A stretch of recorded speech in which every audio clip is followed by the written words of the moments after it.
안녕하세요. 이달호라고 그럽니다. 전 이제 중장비 담당으로 있죠. 그러니까 굴착기하고 지게차 시험에 대해서 먼저 문제풀이를 한번 해드릴까 해서 이걸 지금 촬영하고 있고요. 이 촬영 자체를 들으면서 여러분들이 꼭 알아야 될 거 몇 가지 먼저 말씀드리겠습니다. 지금 학교에서 여러분들이 교육 받으실 때 대부분이 보시면은 문제들을 외우시는데 이 국가기술 자격 시험 자체는 문제를 외워가지고는 굉장히 힘듭니다. 그러니까 외우려고 하시지 말고 제가 문제를 풀어드릴 때 그 문제 자체가 요구하는 요구사항, 그 다음에 얘가 어떤 걸 요구하는 걸 정확하게 인지할 수 있도록 해서 여러분들이 쉽게 이해를 해주시는 게 오히려 더 빨라요. 그리고 문제가 약간 변형이 돼도 쉽게 답을 찾아갈 수 있기 때문에 그냥 문제만 외워가지고는 답 찾기가 힘듭니다. 그리고 지금 이제 시험 문제들이 많이 바뀌어 나가고 있는 추세이기 때문에 그 추세에 맞춰서 문제를 계속 정정하고 업그레이드 해 놓게 되는데 이 지금 시험 자체는 컴퓨터로 보기 때문에 문제은행에서 2000문제 정도에 달하는 문제에서 빼내가지고 시험을 봐요. 그러다 보니까 저장되어 있는 문제하고 저희가 교육해드리는 문제하고 흡사하게 됩니다. 똑같지는 않다라고 보시면 돼요. 그리고 또 문제가 출제가 될 때 약간씩 변형을 시킨다라고 보시면 됩니다.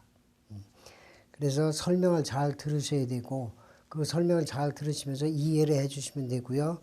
여러분들이 먼저 아셔야 될 것은 일반적으로 이제 시험 문제를 푸시기 전에 학원에서 여러분들 교육을 받든가 아니면은 문제집을 사서 보시게 될 건데 그 보시면서 요점 정리되어 있는 부분에 각각의 부속 명칭이라든가 혹은 그 부속들이 하는 일에 대해서 기록되어 있는 내용들이 있어요.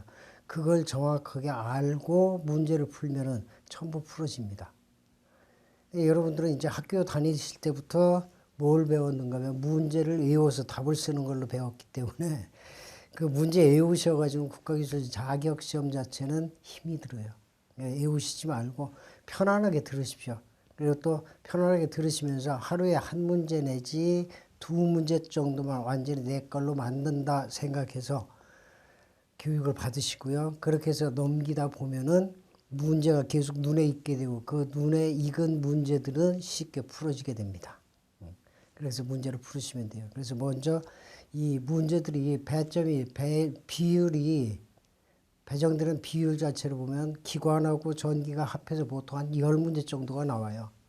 10문제 정도가 나오고 그 다음에 장비 구조 그래서 굴착기 구조가 20문제 또 지게차는 지게차 구조가 20문제 이렇게 구조에서만 달라지죠. 나머지는 다 같습니다.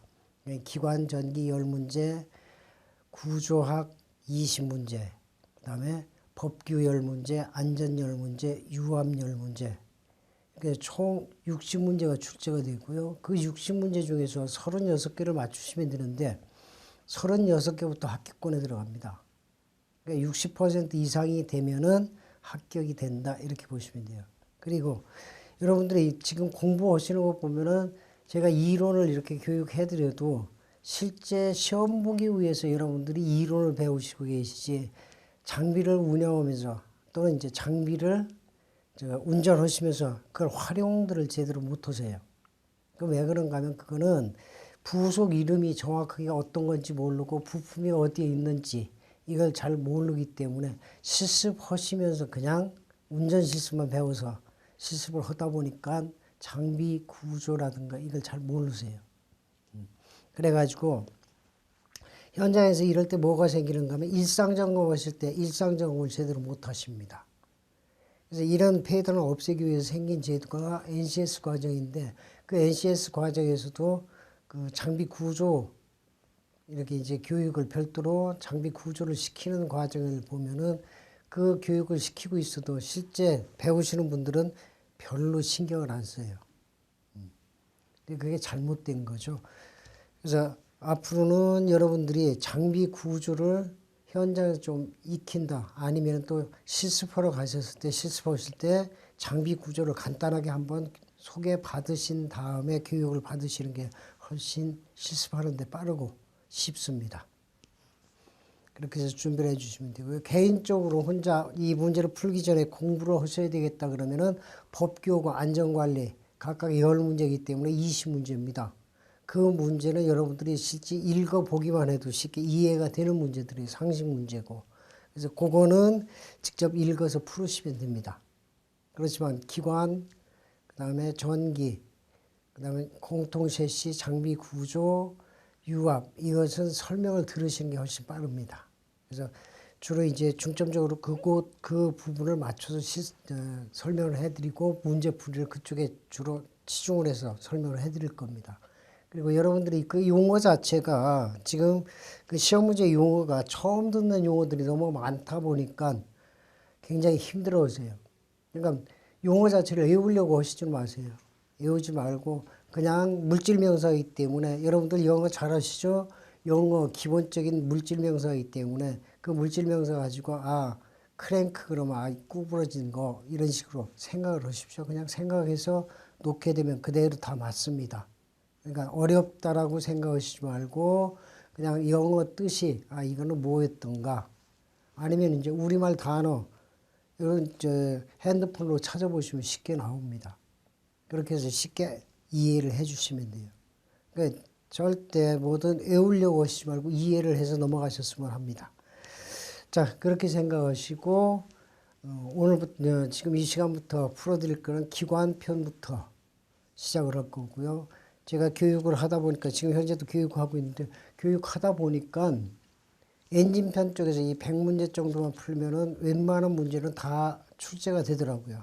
그래서 엔진 100문제 정도, 그 다음에 전기, 셋이 이렇게 파트별로 나눠서 먼저 교육을 해드리고 그 다음에 종합 문제에 대해서 풀어드리는데 이 종합 문제 자체는 60문제로 해서 풀어드립니다. 60문제인데 바뀐 문제까지 그러니까 기존에 있던 문제에서 바뀌는 문제까지 대비해서 함께 설명을 해드릴 겁니다. 그러니까 그렇게 하시고 천천히 교육 받으시면 되고 만약에 교육 받으시다 이해가 잘 안 되는 사항이 있으시면은 질문을 통해서 질문을 해주시면 제가 답변을 해드리겠습니다.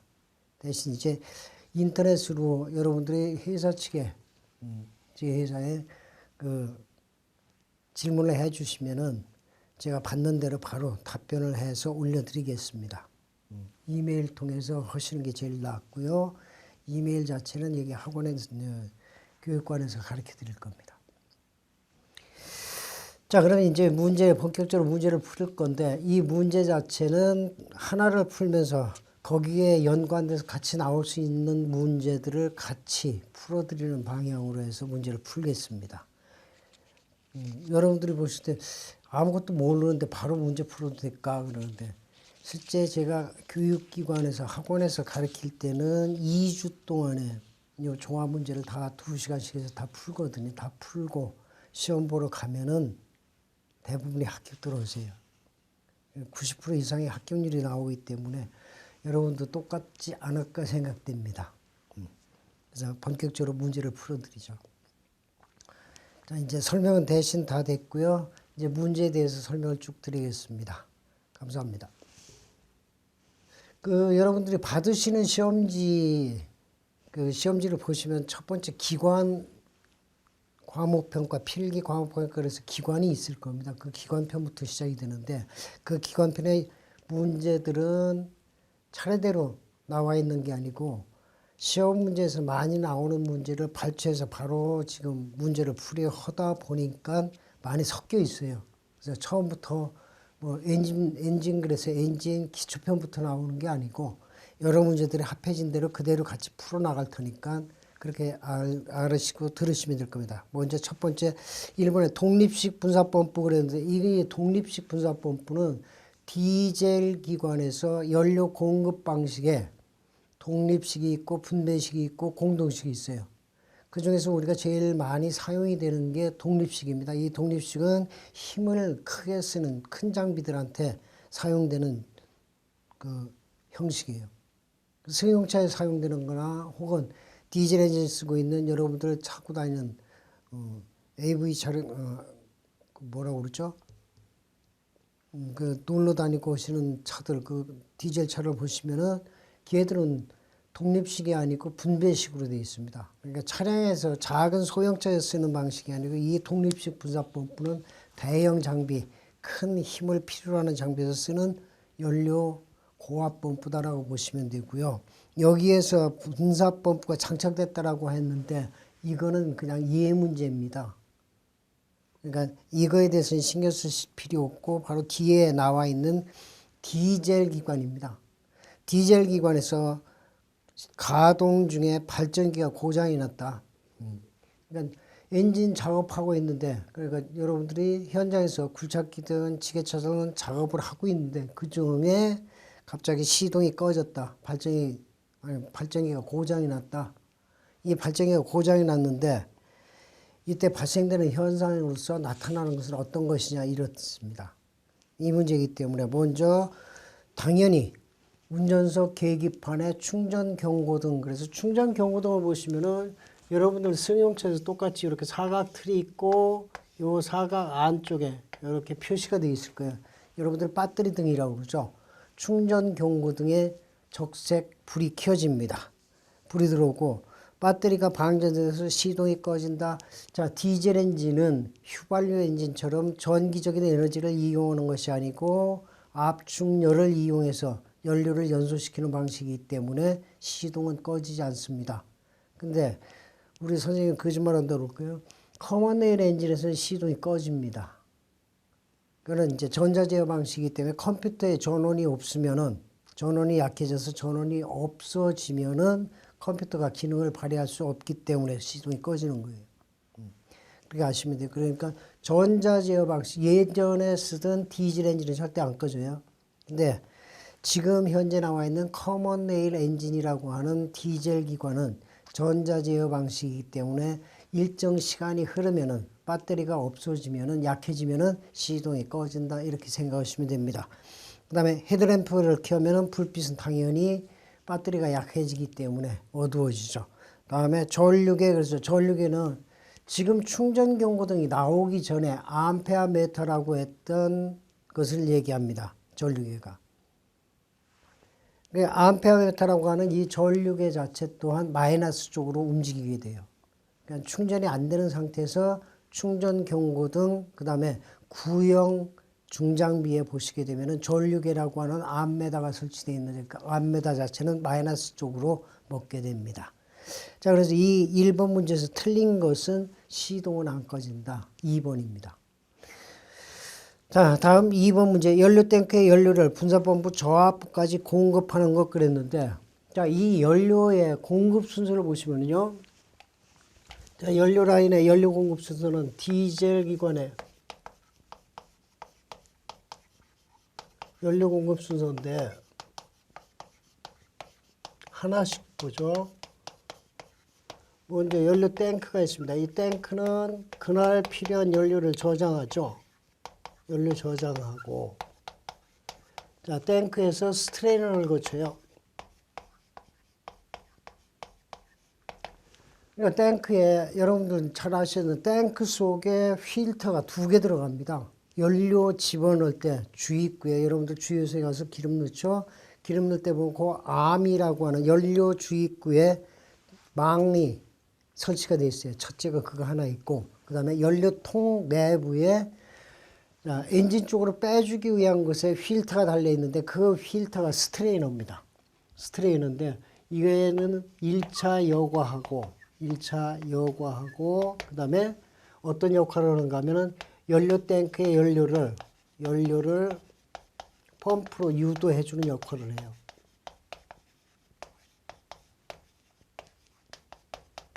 이렇게 해서 나오게 되고, 다음에 스트레인을 거치게 되면 공급 펌프라는 곳으로 오게 됩니다. 공급 펌프고, 이 공급 펌프는 1차 펌프라고 생각하시면 돼요. 1차 펌프고 플런저 방식을 사용합니다. 플런저 펌프가 사용이 돼요.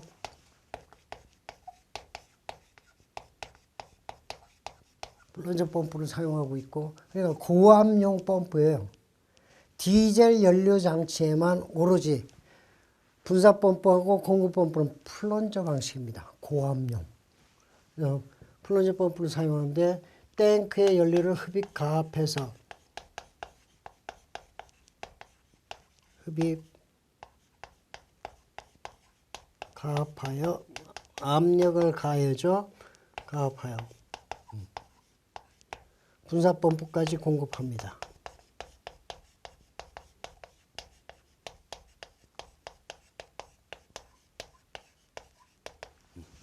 이렇게 해서 공급펌프 나오면 공급펌프 다음에 연료여과기로요.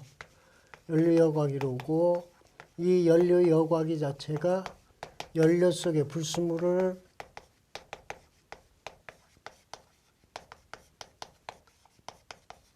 연료 속에 불순물이기 때문에 여기는 이제 수분이나 먼지 등이죠. 불순물을 분리 제거합니다. 이렇게 이제 여과기를 거친 다음에 이제 분사펌프로 하죠. 공급펌프에서 공급받은 연료를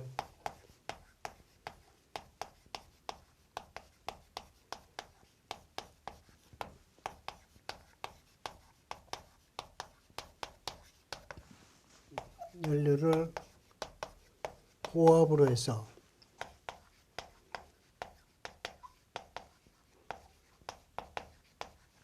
여기서 이제 고압으로 한다고 그러는데 고압으로 하는 것 자체를 보면 보통 이제 100kg 이상의 압력으로서 발생을 시키게 돼요. 높은 압력으로 만들어서 어디로 보내는가 하면은 분사 노즐, 연소실에 설치된 분사 노즐에 공급합니다. 이렇게 돼 있고, 자, 그럼 여기에서 기왕에 이제 연료장치, 지금 현재 예전에 쓰던 디젤기관 연료장치에 대해서 얘기를 드렸는데, 지금 현재 쓰고 있는 커먼 네일 방식은 어떻게 되어 있느냐? 커먼 네일을 똑같이 볼게요. 자, 탱크, 스트레이너, 공급펌프인데 이 공급펌프를 뭐라고 그러는가 하면은 저압펌프라고 그럽니다. 저압펌프 그래 얘기했고, 여러분들 차를 지금 현재 전자제어 방식인 휘발유 엔진도 여러분들이 시동을 걸기 위해서 운전석에 앉아서 키를 1단을 넣고 쭉 가만히 조용히 하고 들어보시면 우웅 하는 뭐다 돌아가는 소리가 날 거예요. 그게 이제 1차 펌프인데, 즉 저압펌프거든요. 연료펌프인데 이 연료펌프는 대부분이 어디에 소음이 발생되기 때문에 그 소음을 줄이기 위해서 연료 탱크 속에 대부분이 넣어주었고요. 이 연료 탱크 속에 넣어줌으로써 펌프가 과열되는 것 또한 방지를 하게 됩니다. 그러니까 펌프가 과열되면 베이퍼록이 생기죠. 그래서 그러한 것을 방지하기 위해서 이 저압 펌프 자체가 탱크 속에 설치되어 있다. 이렇게 보시면 되고, 그럼 요 탱크에서 저압 펌프까지는 탱크 속에 있다. 커먼 네일은. 그 다음에 나오게 되면은 연료 여과기가 있고, 연료 여과기 다음 분사 펌프라고 하는 곳으로 와요. 거기에서는 뭐로 되어 있는가 하면은 고압 펌프라고 합니다. 이렇게 되어 있고요. 기왕에 이제 연료 라인을 하면서요. 탱크에서 스트레이너, 공급 펌프, 연료 여과기, 그다음에 분사 펌프 이렇게 되어 있는데 요 전까지 연료 여과기까지는 저압 라인이에요. 압력이 고압이 만들어지지 않은 약 2 내지 4kg 정도의 저압이고, 분사 펌프를 거치게 되면 얘가 100kg 이상으로 상승됩니다. 고압으로 해서 분사 노즐에서 분사를 될 때는 오히려 굉장히 높은 약 300kg의 압력까지 올려서 직접 분사시키죠. 그런 경우에는 300kg의 압력으로서 분사가 됩니다. 마지막에 분사 노즐이 있는 거죠. 이거는 분사 노즐은 연소실에 설치되어 있어요. 연소실에 설치되어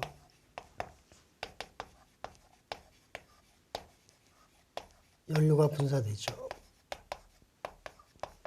그러니까 이 미세한 안개 모양으로 해서 압축 공기 속을 그 작은 입자의 연료가 지나가게 되는데, 그 지나갈 때 열에 못 견디면은 스스로 불을 만들어서 타기 시작하게 되죠. 이렇게 이제 타는 엔진이 디젤입니다. 이렇게 해서 태우는 엔진이 디젤이기 때문에 지금 2번 문제 같은 게 연료 탱크, 연료 분사 펌프, 저압부까지 그랬으니까 지금 어느 부분인가 하면 이 분사 펌프까지 오기 전에 연료 여과기까지 오는 것이 누가 해준다? 공급 펌프가 한다라는 얘기죠. 그래서 답은 공급 펌프입니다. 그리고 거기에서 보시면은 자 연료 분사 펌프, 인젝션 펌프 이랬는데 인젝션이 영어죠. 영어로 되어 있는 인젝션이라는 얘기는 분사라는 얘기입니다.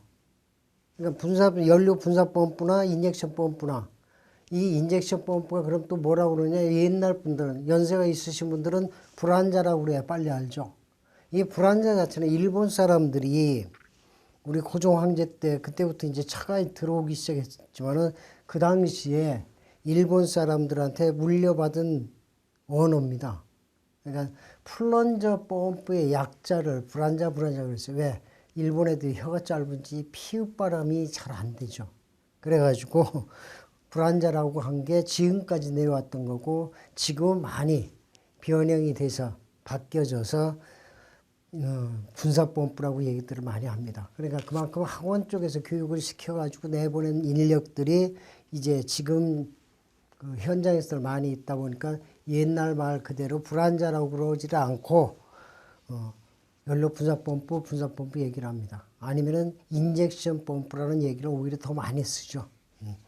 그래서 2번 같은 경우는 답이 공급 펌프 1번이고요. 거기에 나와 있는 로터리 펌프라고 하는 것은 오일 펌프에 사용합니다. 엔진 오일 펌프에 사용되고 이 로터리 펌프가 개발이 돼서 개량이 돼서 나온 게 지금 여러분들 승용차에 보면은 내접 기어 타입의 오일 펌프가 있어요. 그 방식입니다. 그러니까 유압에서 똑같이 이 유압 펌프에도 내접 기어 타입이 있는데 이 기어 타입들은 대부분이 저압이고 저압용 펌프를 쓰는 것은 지게차 하나밖에 없어요. 나머지는 전부 고압 펌프 씁니다. 고압 펌프를 쓰다 보니까 플런저 타입들을 많이 쓴다. 이렇게 보시면 되죠. 자, 그래서 2번에 1번이고요. 3번입니다. 자, 이 오일 압력이 높은 것과 관계가 없는 것 그랬는데 이 오일 압력이요. 여러분들이 이해할 때는 뭐를 보시면 되는가 하면은 여러분들 혈관에 피가 흘러다니게 되는데 그 피의 압력을 우리가 혈압이라고 합니다. 그걸 똑같이 생각하시면 돼요. 혈압이 높아지는 이유 음식 짜게 먹어서부터 시작이 되죠. 음식 짜게 먹어서. 그 다음에 혈관이 막혔거나 또 그 다음에 혈관 자체가 아예 막혔거나 이럴 경우에는 혈압이 높아지듯이 똑같아요. 여기서 오일 압력이 높은 것과 관계가 없는 것 그랬어요. 먼저 피가 되다. 즉 오일이 되거나 혈로가 막혔거나 이럴 경우에는 압력이 높아져요. 자, 그래서 보겠습니다. 닐리프 스프링 그랬어요. 이게 혈압 조절기입니다. 그러니까 혈압을 조절해 주는 것은 이제 사람은 약을 먹어서 조절을 받겠지만은 엔진 내부에서는 다니는 오일, 그래서 기름이죠. 이 기름 자체는 경유도 여러분들 손으로 만져보면 끈적끈적합니다. 근데 오일은 더 끈적거리죠. 이렇게 끈적끈적거리고 있는 것이 뭔가 하면 점도라는 거고 이 점도가 연료를 서로 이렇게 끌어안고 잡아당기고 있기 때문에 그 잡아당기고 있는 것이 점도가 되고 그 점도 때문에 압력이 높아지는 경우를 종종 보시게 되고요. 그 다음에 이 닐리프 스프링이라고 하는 것은 그 오일이 돌아다니는 통로 속에 하나의 밸브, 복귀되는 통로를 맞추고 그 통로에 밸브를 설치해서 필요 이상의 오일이 흘러다니지 못하게 빼주는 스프링입니다. 밸브 스프링인데 이 닐리프 밸브 그래서 안전 밸브 또는 압력 조정 밸브 그럽니다. 그래서 이 닐리프 스프링이 밸브를 밀고 있는 스프링에 힘이 세면 세일수록 유압은 높아지죠. 압력은 높아집니다. 다음에 추운 겨울철에 이건 이동하기가 힘들어져서 그런 거예요. 여러분들도 겨울철에는 아침에 눈을 뜨고 있어도 이불 속에서 잘 안 나오죠. 똑같습니다. 오일도 처음에 움직일 때 기동 자체가 그만큼 느려지면서 유압이 높아진다. 또 원 점도를 그대로 유지하고 있기 때문에 그래요. 그 다음에 점도가 높다 그랬는데, 자, 이 점도라고 하는 건 뭐냐? 점도, 그래서 오일에서 가장 중요한 성질이죠. 자, 오일에서의 점도는 오일의 중요한 성질 중에 하나고,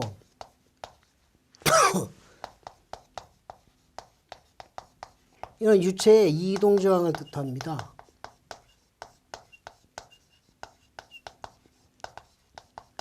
그럼 여러분들이 쉽게 이해하려면 뭔가 하면은 기름을 만져보면 기름이 끈적끈적하다. 이 끈끈한 기를 얘기해요. 이걸 점도라고 그럽니다. 이 끈끈한 기가 추워지면 그대로 원래 자기 성질을 그대로 유지를 해야 서로 붙잡고 안 놔주려고 그래.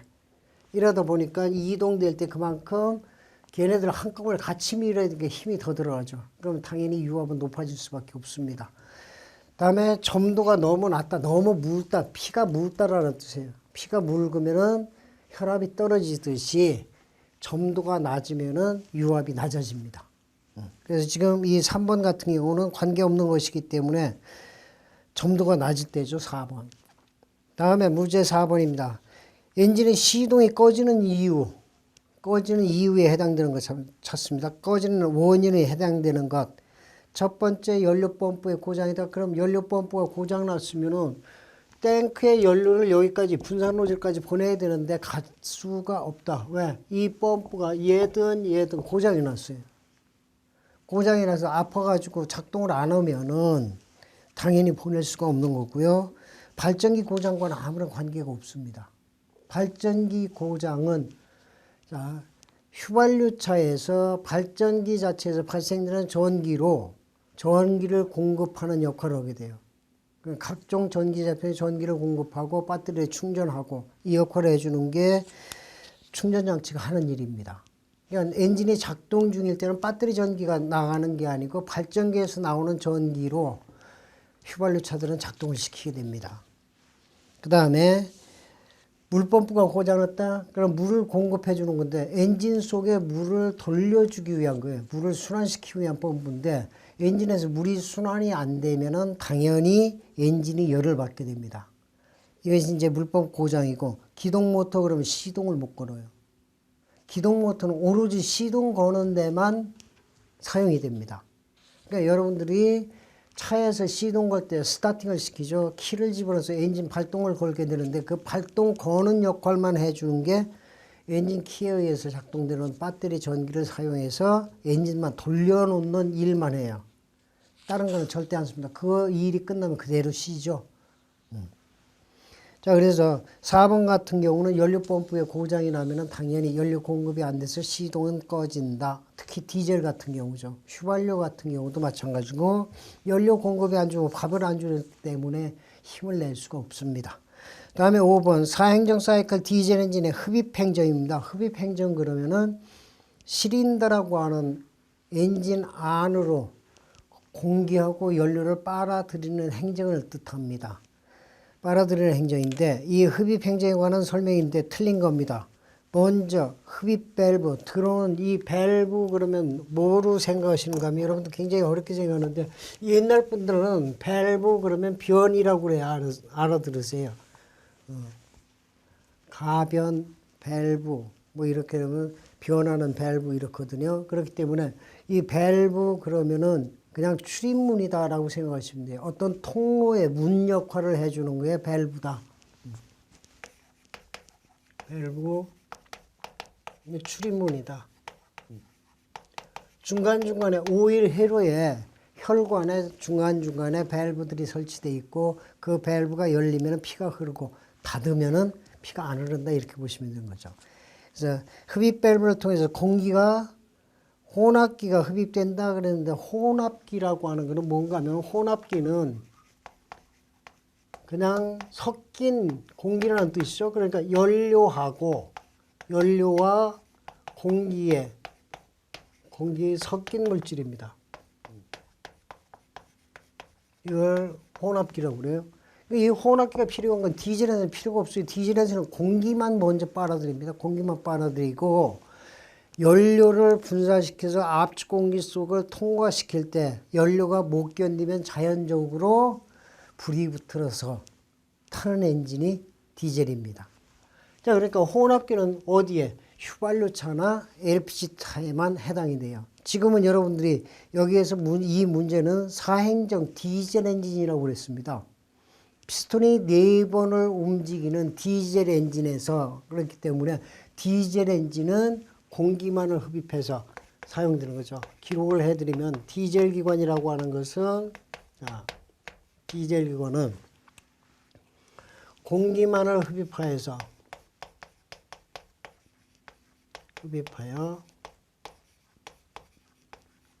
압축한 다음에는 압축열을 발생시키거든요. 압축열을 발생시킨 후 이곳에 연료를 안개 모양으로 해서 관통시키죠.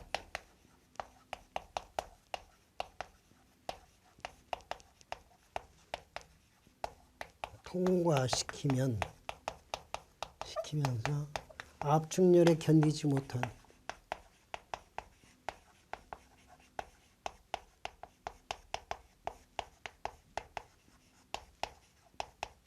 연료가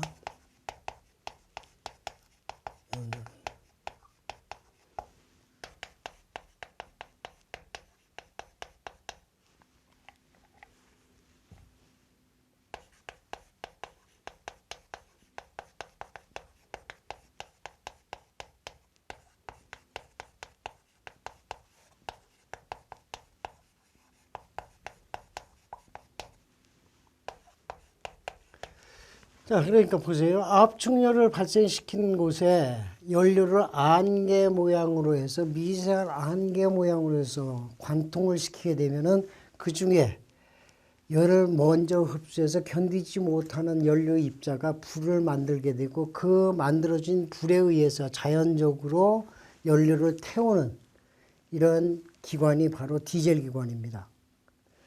그러니까 그 엔진이 바로 압축착화 기관이다. 그러니까 디젤 기관은 여러분들 이것도 시험 문제 중에 하나예요. 디젤 기관은 압축착화 엔진입니다.